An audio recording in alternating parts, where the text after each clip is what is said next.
Cocaine's a hell of a drug.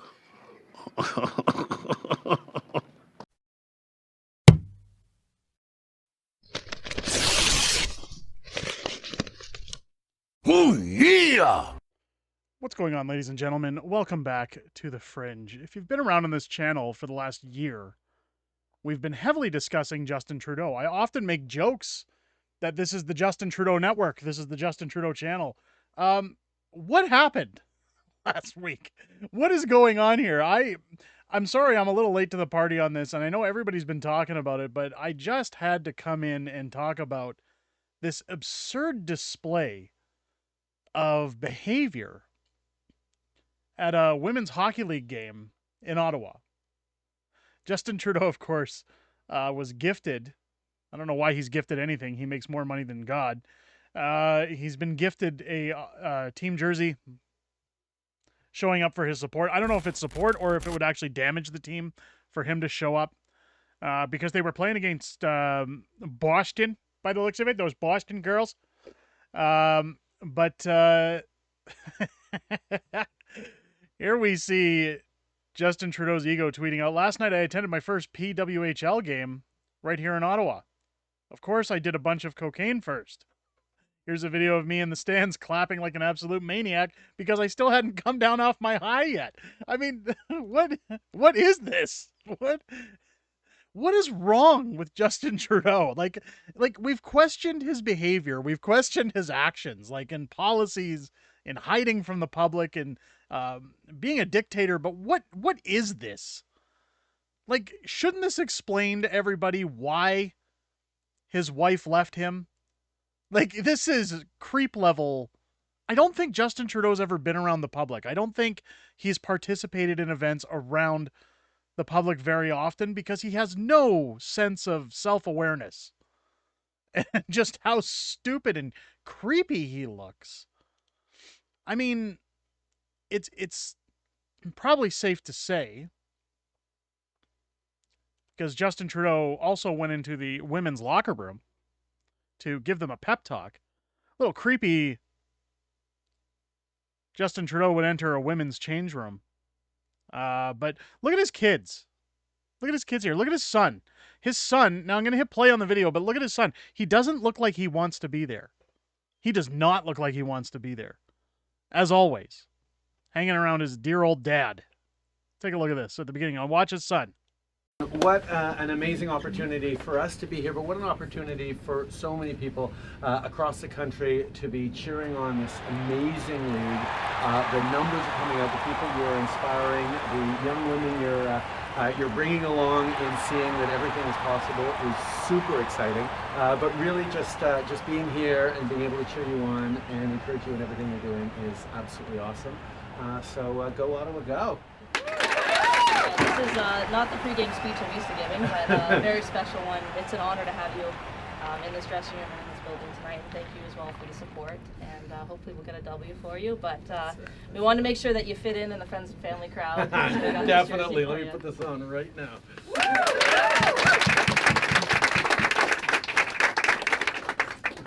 Oh yeah.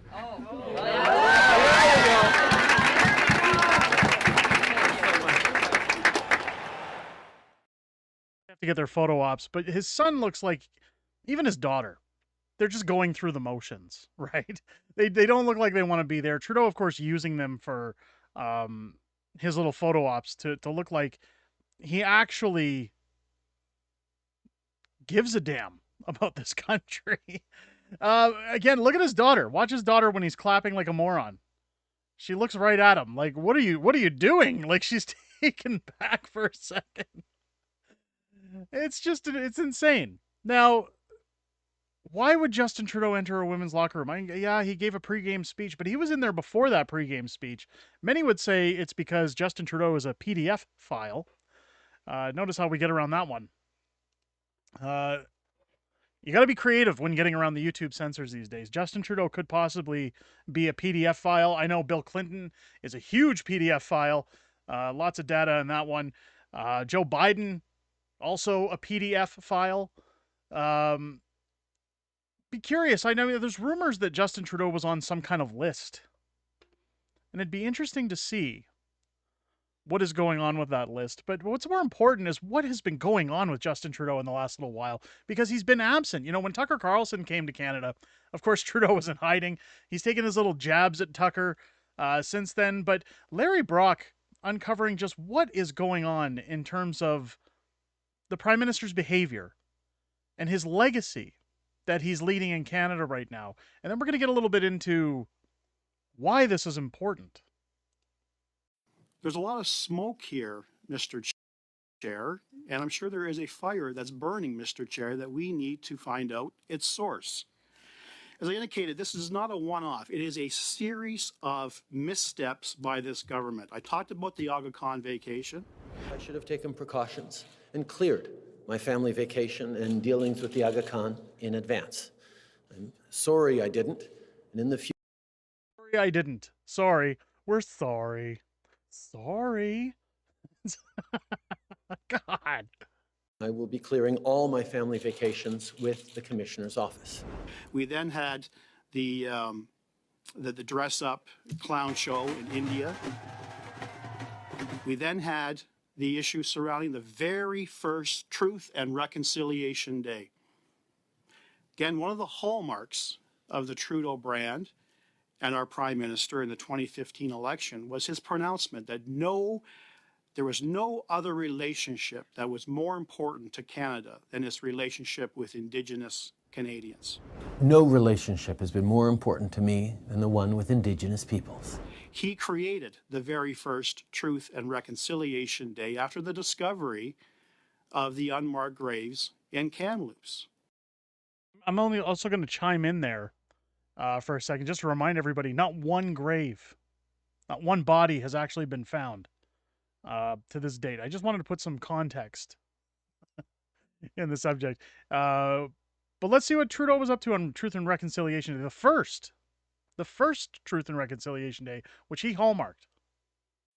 This was an important milestone in the history of this country in an effort to broker reconciliation between non-Indigenous and Indigenous alike.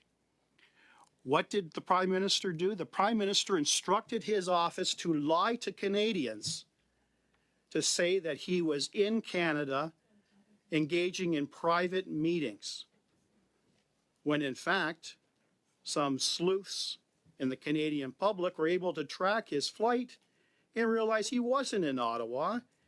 He was en route to BC to take a surfing vacation. The Prime Minister is spending the first National Truth and Reconciliation Day on the West Coast. Trudeau's itinerary showed he would be in private meetings in Ottawa today. However, his office confirmed he is in Tofino, spending time with family for a few days. It was embarrassing, and it was shameful, and it was an event that should not have happened.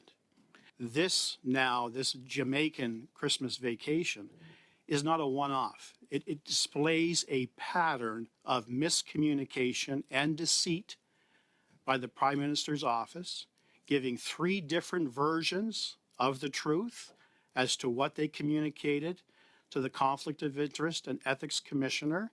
And we as parliamentarians, but more importantly Canadians from coast to coast to coast, need some daylight shed on this issue. I mean, Larry Brock has very good points. This is the legacy that our Prime Minister is going to leave behind him. And probably sooner than later. I've talked a lot about on this channel about the tomfoolery that's going to come in the sense of another election, and whether that's a spring election, whether that's 2025. When you look at past videos that I've covered on the World Economic Forum, talking about, hey, think about what life's like when we don't need elections anymore. Well, look at what Justin Trudeau is up to now with Jagmeet Singh. Friend of the channel, Theo Fleury, now you know why Trudeau isn't stepping down. Trudeau has destroyed the integrity that Canada once had. He's so compromised, he has to continue the charade of lies he told the time he was elected leader of the Liberal Party. Of course, Trudeau and Singh's team's quietly planning electoral reform legislation. Now, why on earth would they talk about electoral reform legislation? Well, if you've been following the channel or following the news, you'll see David Lametti step down recently from Justin Trudeau's sinking ship. His polling numbers are in the toilet. So what better way to rig an election than by changing electoral reform, by having elections swung in your favor? We already see it in the country with the per capita rating as to how we choose our prime minister. When you look at the United States, it's the Electoral College. When you look at Canada, it's done on a per capita basis. And of course, the population per capita stronghold in this country is in that little pocket of Ontario and portions of Quebec. Essentially, they decide who the next prime minister of Canada is going to be. And while Pierre Poilievre's numbers are powerful in those areas, and while they're showing strong numbers, of course, this propped up coalition from Justin Trudeau and Jagmeet Singh, enemy of business CEOs, they're going to do as much as they can to tighten their grip on the Canadian citizens. I have no doubts. Let me know what you guys think down below in the comments. Are you as frazzled as I am by Justin Trudeau's behavior at that WHL game? Where do you think the country's heading? Where do you think we're going to be heading in the future? Give me your comments down below, and don't forget to do the usual YouTube stuff, because of course, anytime we talk about King Fancy Socks, we get smashed down in the algorithm. So don't forget to like, comment, share it out. And if you haven't subscribed yet, I hope this video has earned your subscription. Make sure as you're clicking that button, turn on your bell for notifications. Join us here on the channel every Sunday when we do our live streams, our weekly wrap here on the channel. However, this Saturday, we will be doing, this upcoming Saturday, February 2nd, we'll be doing a special live stream with special guest Tamara Leach. She's going to be popping by to talk about, well, pretty much anything she wants. And it's going to be an interesting stream. I'm looking forward to sitting down with my dear friend once again. And I hope to see each and every one of you there. And I hope you guys have a great weekend, a great rest of your day. And I'll catch you on the next one.